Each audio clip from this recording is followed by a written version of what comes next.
Picture this. It's 1967, and Chevrolet engineers are frantically building a car to finally dethrone Ford's Mustang.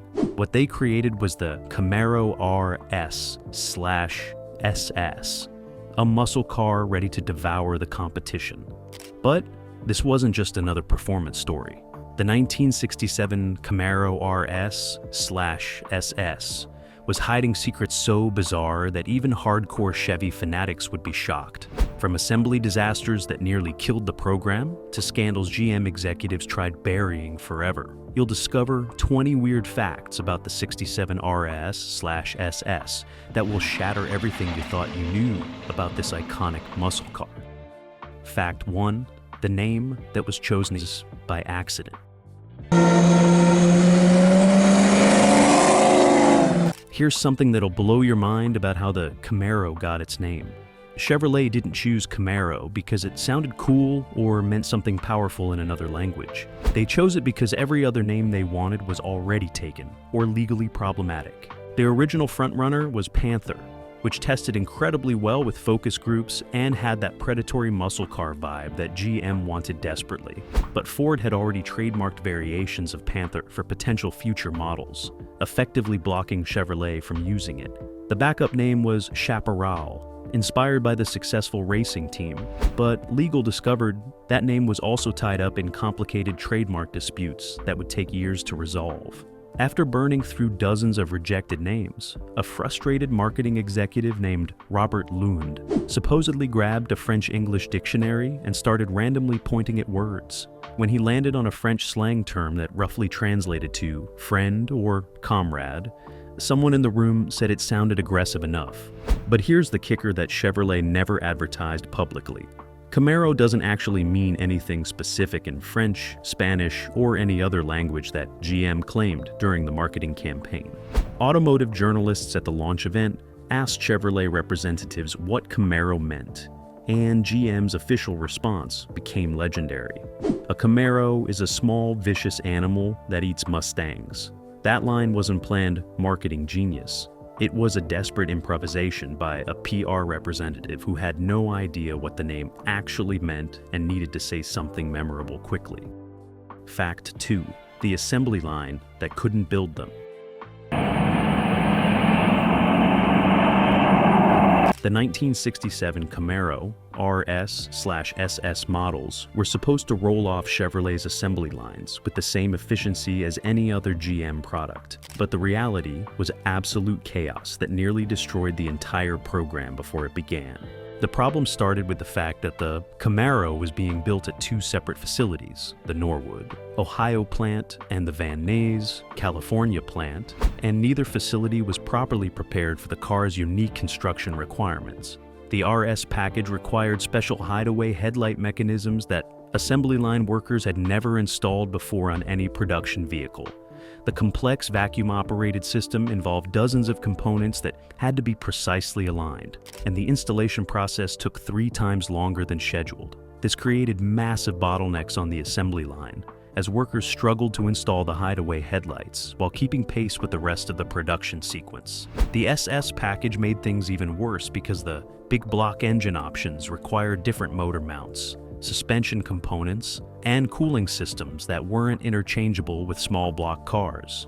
Workers would sometimes install small block parts on big block cars or vice versa, creating vehicles that were fundamentally broken from birth. The situation got so bad in the first 3 months of production that GM's quality control inspectors were rejecting nearly 40% of completed Camaros for major assembly errors. Rather than halt production and fix the problems properly, GM decided to ship the defective cars to dealers with instructions to correct the issues during pre-delivery inspection.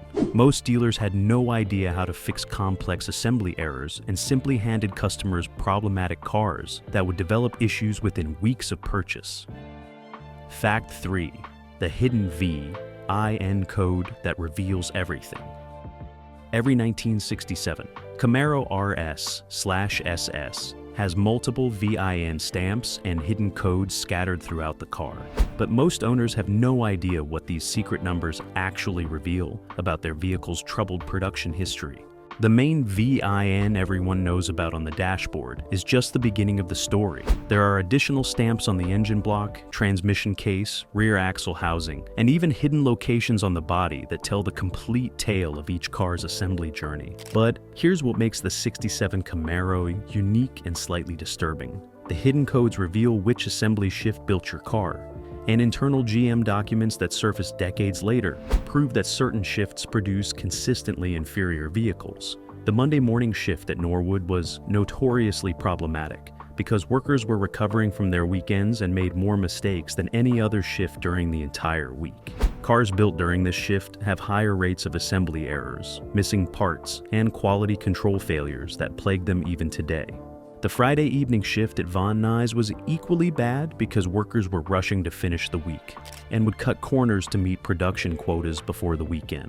But here's the secret that restoration experts charge thousands of dollars to reveal. The Tuesday and Wednesday day shifts at both plants produced the highest quality Camaros because workers were fresh, focused, and supervisors were paying closer attention to quality control metrics. Collectors who know how to decode these hidden VIN stamps can identify the best examples and avoid the problematic Monday and Friday cars. This insider knowledge affects values by tens of thousands of dollars, but GM never publicly acknowledged that build quality varied so dramatically between shifts. Fact 4. The brake system borrowed from a sedan. Here's something Chevrolet definitely didn't want performance buyers to discover. The 1967 Camaro RS/SS used the same basic brake system as the economy-focused Chevy 2 Nova, a car that weighed significantly less and made far less power than the performance-oriented Camaro.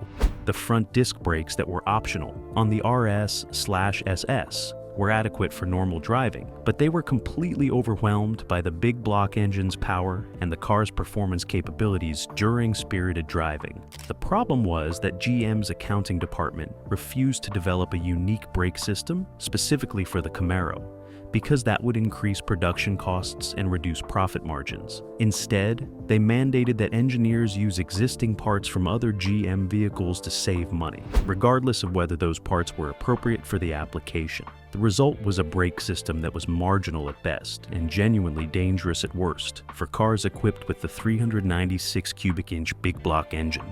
Under hard repeated braking from high speeds, the front discs would heat up quickly and develop brake fade that could be absolutely terrifying for drivers. The rear drum brakes were even worse, using small 9.5-inch drums that were identical to those used on 6-cylinder economy cars that made 140 horsepower instead of 375. Professional automotive testers noted the inadequate brakes in their reviews, but most buyers didn't understand the significance until they experienced brake fade during an emergency situation. Chevrolet quietly upgraded the brake system for 1968, but they never recalled the 1967 models or admitted there was a fundamental safety problem with the original design. Fact 5. The cowl induction hood that wasn't available. One of the most distinctive features that people associate with first-generation Camaros is the cowl induction hood, with its dramatic rear-facing scoop that fed cool air directly into the engine. But here's what blows people's minds when they discover the truth. That iconic cowl induction hood wasn't actually available on 1967 Camaro RS/SS models at all, despite appearing in numerous promotional photos and dealer brochures that showed it prominently. The cowl induction system wasn't introduced until the 1969 model year, but Chevrolet's marketing department created massive confusion by using prototype and modified cars in their 1967 advertising materials. The promotional photos that showed 67 Camaros with cowl induction hoods were actually using hand-built prototypes that featured components that wouldn't be available to the public for another 2 years. This created a situation where customers would walk into dealerships expecting to order the cowl induction hood they'd seen in magazines, only to be told it wasn't actually available yet on production vehicles. Many dealers had no idea why customers were requesting features that didn't exist, leading to frustration and lost sales. Some creative dealers tried to fabricate their own versions of the cowl induction hood using aftermarket parts, but these dealer-modified hoods rarely worked properly and often caused carburetor problems. The most bizarre part of this story is that Chevrolet never issued a correction or clarification. They just continued using the misleading promotional materials throughout the entire 1967 model year. Today, any 1967 Camaro that appears to have a cowl induction hood either has a non-original hood from a later year or a custom fabrication that wasn't factory installed. Fact 6. The Super Sport package that wasn't super. The SS package on the 1967 Camaro was supposed to transform the car into a legitimate muscle car competitor.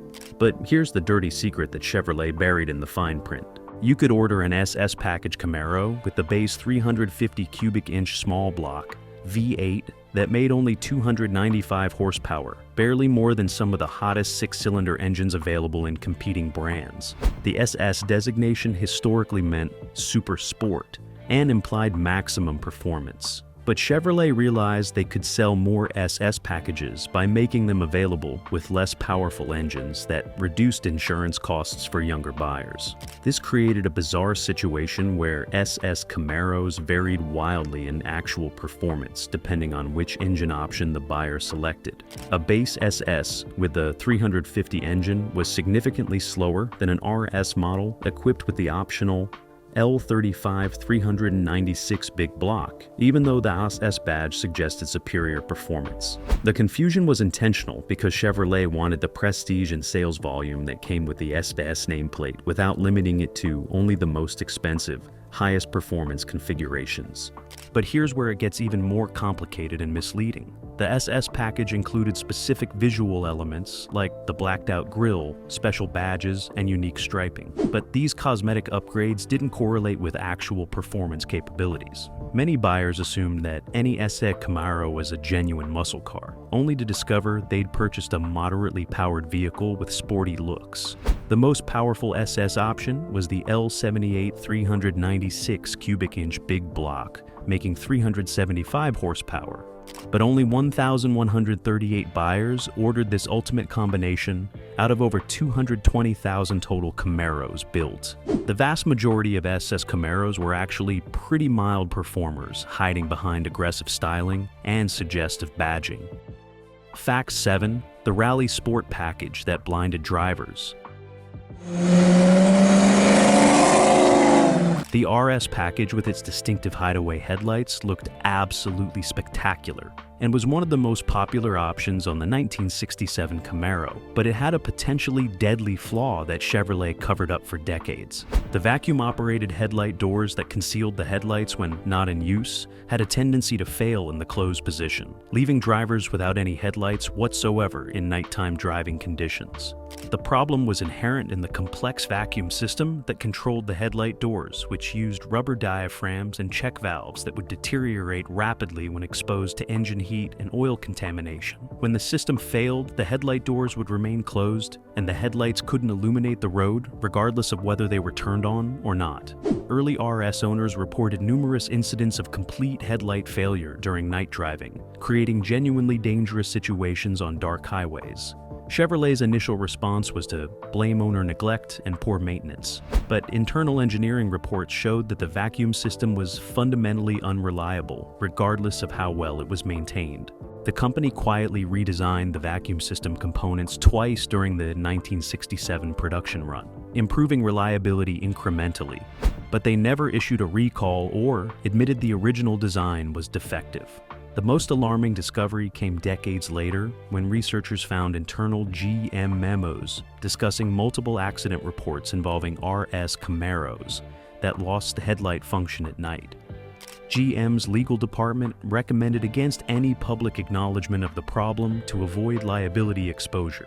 Today, the hideaway headlight system is one of the most failure-prone components on surviving RS Camaros, and most owners have upgraded to modern vacuum systems or electric conversion kits to ensure reliability.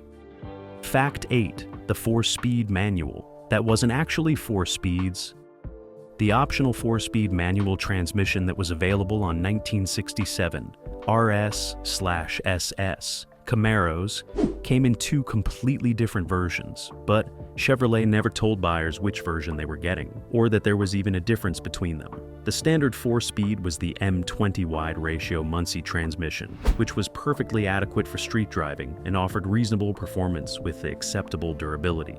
But the optional M21 close ratio Muncie transmission was a completely different animal, designed specifically for high-performance applications and racing use.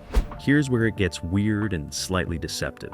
Both transmissions were listed in sales literature simply as 4-speed manual transmission, with no distinction between the wide ratio and close ratio versions in the option codes that customers would see.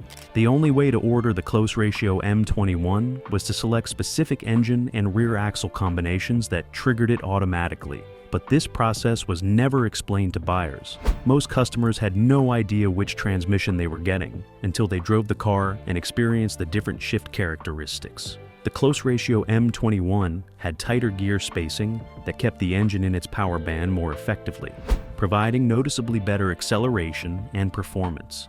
But it also made the car less pleasant to drive in normal traffic, because the closer ratios required more frequent shifting. The most bizarre aspect of this transmission confusion was that dealers themselves often didn't know which version was being installed in cars they'd ordered. Factory production schedules would sometimes substitute one transmission for another based on parts availability, creating situations where identical cars on paper had completely different transmissions installed. Today, identifying which original transmission a 1967 Camaro RS/SS actually has requires checking casting numbers and date codes, not relying on build sheets or documentation. Fact 9. The steering system copied from a truck. Here's something that'll fundamentally change how you think about the 1967 Camaro's handling. The power steering system used in RS/SS models was adapted directly from GM's light-duty pickup truck platform. The steering gear ratio was too slow for a performance car, requiring nearly 4 full turns lock-to-lock, making the Camaro feel sluggish compared to competitors like the Mustang. The steering box was designed for commercial truck durability, not the feedback and precision that sports car buyers expected. This meant virtually no road feel at highway speeds, communicating almost nothing about what the front wheels were doing. Chevrolet used the truck steering because it was cheap and readily available in GM's parts bin. But here's the kicker. Chevrolet had already developed superior steering systems for the Corvette, but refused to adapt them for the Camaro because of cost concerns. The truck steering handicapped every 1967 Camaro RS/SS, regardless of engine power or suspension sophistication. Fact 10. The factory air conditioning that destroyed engines. Air conditioning was popular on 1967 Camaros, especially in southern climates, but the factory AC system had a catastrophic flaw that caused engine damage and left owners stranded. The compressor used massive power, straining the engine's accessory drive system and cooling capacity. On big block SS models with the 396 engine, the AC load could cause the serpentine belt to slip or break during hard acceleration, immediately disabling the alternator and water pump.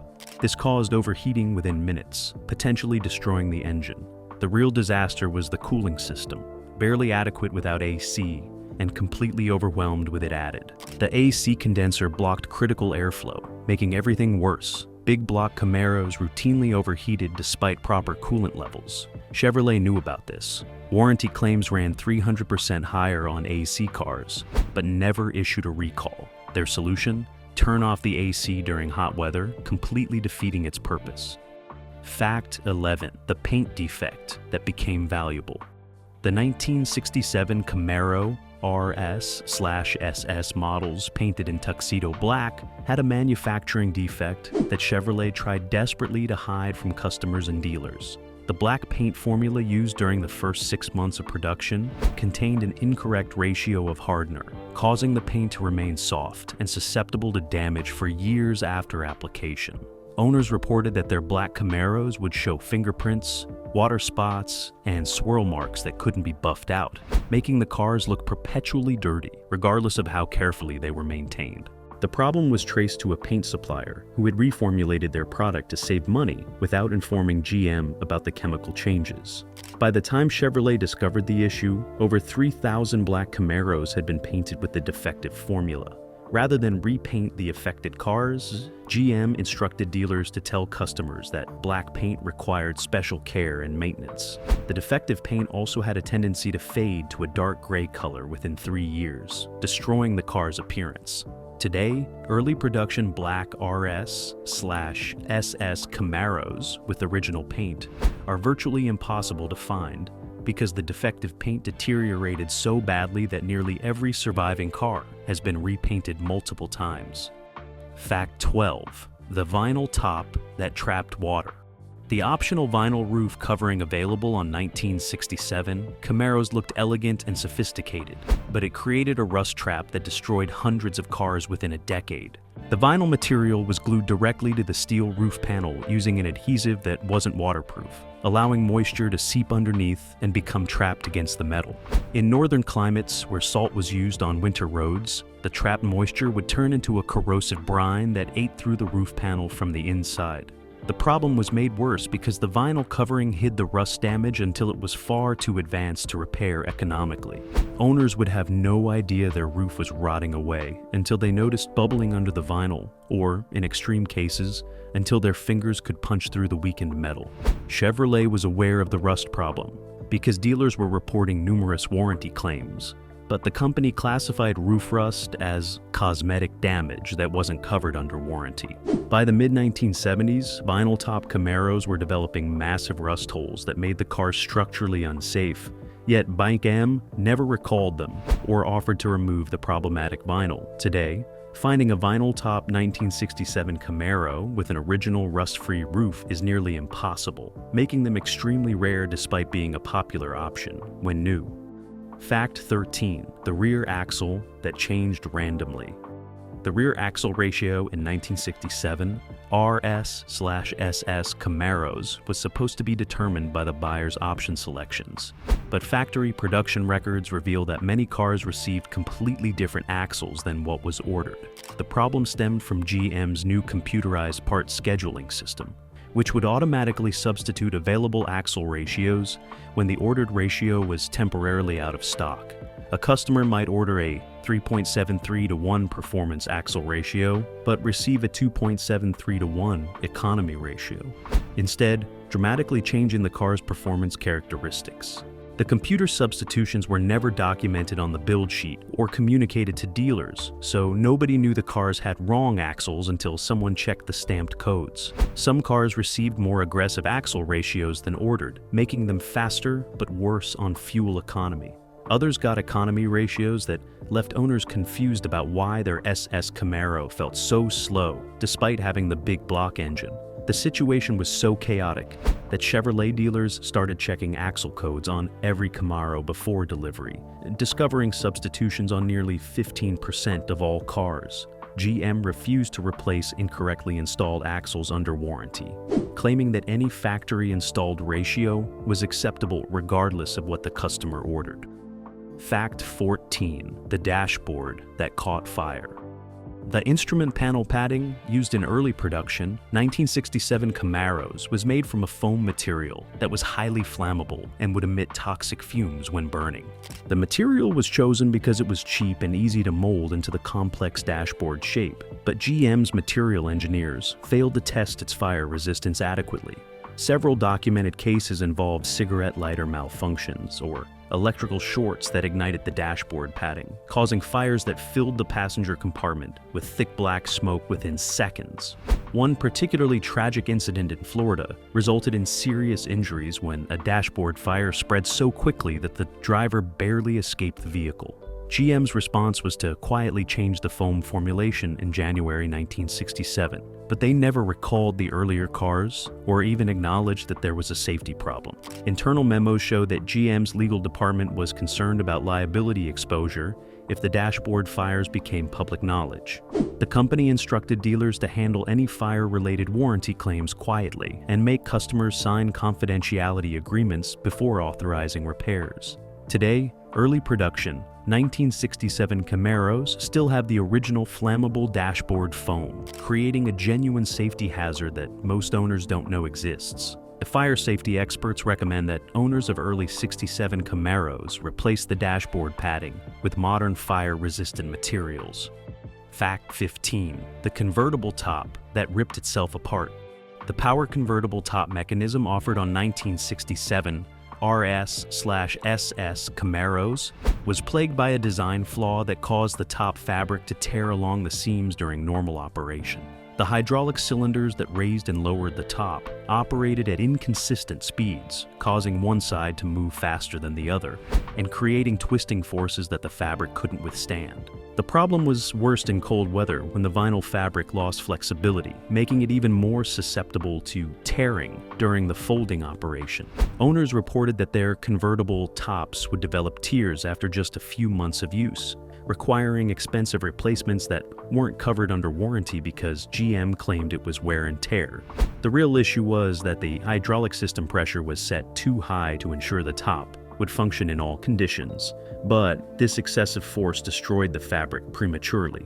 Dealers discovered they could reduce the hydraulic pressure to extend top life, but this made the mechanism unreliable in cold weather or when the top was wet. Chevrolet never officially acknowledged the problem or provided a proper fix, leaving convertible owners to choose between torn tops or unreliable operation. Many RS/SS convertible owners eventually gave up and had manual top mechanisms installed, eliminating the troublesome power system entirely. Fact 16. The heater core that leaked into the cabin. The heater core used in 1967, Camaros had a manufacturing defect that caused internal corrosion and catastrophic leaks that filled the passenger compartment with scalding hot coolant. The problem was traced to improper brazing during the manufacturing process, which left microscopic gaps that would gradually enlarge as the core went through heating and cooling cycles. When the heater core failed, pressurized coolant at nearly 200 degrees would spray into the footwell area, potentially causing serious burns to passengers' feet and legs. The leaking coolant would also soak into the carpet and sound-deadening material, creating a permanent sweet smell that could never be completely eliminated. Worse yet, the coolant would cause the metal floor pan to rust from the inside, creating structural damage that was invisible until it became severe. GM received numerous complaints about heater core failures, but they classified it as a normal wear item that wasn't covered under warranty, even though the failures were occurring at extremely low mileage. The replacement heater cores that dealers installed were often from the same defective production batch, so cars would experience multiple failures within a short time period. Today, any 1967 Camaro with its original heater core is a ticking time bomb waiting to leak. Fact 17. The door handles that trapped passengers. The interior door handles on 1967 Camaros had a safety defect that could trap occupants inside the car during emergency situations. The handle mechanism used a complex linkage that would occasionally bind or break, making it impossible to open the door from the inside, regardless of how hard someone pulled the handle. The problem was most common in cold weather when lubricants in the door latch mechanism would thicken, increasing friction and stress on the handle linkage. Several documented cases involved accidents where passengers couldn't escape through the doors because the handles had failed at the worst possible moment. The design flaw was particularly dangerous in RS models, where the door handles were integrated with the unique trim panels, making emergency exit through windows more difficult. GM knew about the handle failures because dealers were reporting numerous warranty claims, but the company claimed that door handle breakage was caused by excessive force from users, not a design defect. They refused to redesign the mechanism or recall affected vehicles, instead offering to replace broken handles on a case-by-case basis under warranty. The interior door handle mechanism was finally improved for the 1968 model year, but 1967 Camaros retained the problematic design. Safety advocates today recommend that owners of 67 Camaros regularly test and lubricate their door handles to prevent potentially deadly failures. Fact 18. The gas tank that was too small. Despite being marketed as a high-performance touring car, The 1967 Camaro RS/SS came with a fuel tank that held only 18 gallons, giving the big block models a pathetic driving range of less than 200 miles under normal conditions. The small fuel capacity was a deliberate cost-cutting measure, as GM decided to use the same fuel tank across all Camaro models regardless of engine size or expected fuel consumption. Big block SS Camaros equipped with the 396 engine and performance axle ratios would regularly achieve single-digit fuel economy, making the small tank a constant source of frustration for owners. Long-distance driving required frequent fuel stops, and in rural areas where gas stations were spread far apart, running out of fuel became a genuine concern. The situation was made worse because the fuel gauge was notoriously inaccurate, often showing more fuel remaining than was actually in the tank. Many owners learned to carry spare gas cans in their trunks to avoid being stranded. Chevrolet could have offered an optional larger fuel tank, as they did on other GM vehicles, but they chose not to develop one for the Camaro platform. The small fuel tank was finally addressed in later model years, but 1967 RS/SS owners were stuck with inadequate fuel capacity that limited the car's usability as a practical performance vehicle. Fact 19. The frame inspection stamps that revealed rejected cars. Every 1967 Camaro frame had inspection stamps that documented quality control checks during manufacturing, but most people don't know that certain stamp codes indicated frames that had failed inspection and were supposed to be scrapped. Due to production pressure and parts shortages, rejected frames were sometimes straightened, reinforced, and put back into production with special codes indicating they were non-standard. These compromised frames were never supposed to reach customers, but hundreds of cars were built using them when production quotas couldn't be met with standard frames. The rejected frames had been bent, cracked, or improperly welded during initial manufacturing, and while the repairs made them usable, they were never as strong as properly manufactured frames. Cars built on rejected frames have higher rates of structural problems, alignment issues that can't be corrected, and handling quirks that defy explanation. The special inspection codes that identify these compromised frames were never documented in public service manuals, so most owners and restorers don't know what they're looking at when they see unusual stamps. GM deliberately kept this information confidential to avoid acknowledging that defective frames had been used in production vehicles. Today, frame inspection stamps can reveal whether a 1967 Camaro was built on a rejected frame. Fact 20. The secret police package that officially never existed. Here's the biggest secret about the 1967 Camaro RS/SS that Chevrolet tried to bury forever. GM built approximately 200 special Camaros for police evaluation programs across the country, equipped with unique heavy-duty components that were never available to the public. These police Camaros received reinforced frames, upgraded cooling systems, special electrical systems with more powerful alternators, and suspension components from the Chevrolet SS that provided better handling and durability. The cars were painted in civilian colors and delivered without any police markings to maintain their undercover status. But here's where it gets really interesting and controversial.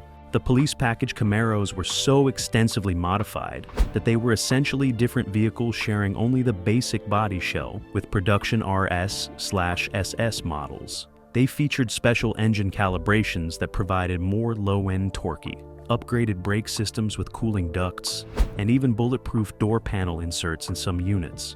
GM's law enforcement division kept detailed records of every police Camaro built, but these records were classified and supposedly destroyed when the program ended. Several police departments sold these special Camaros at auction when they were retired from service, and the cars entered civilian hands with nobody realizing how unique they were. Today, identifying an original police package 1967 Camaro requires expert examination of hidden component codes and modifications that weren't documented anywhere in public service literature.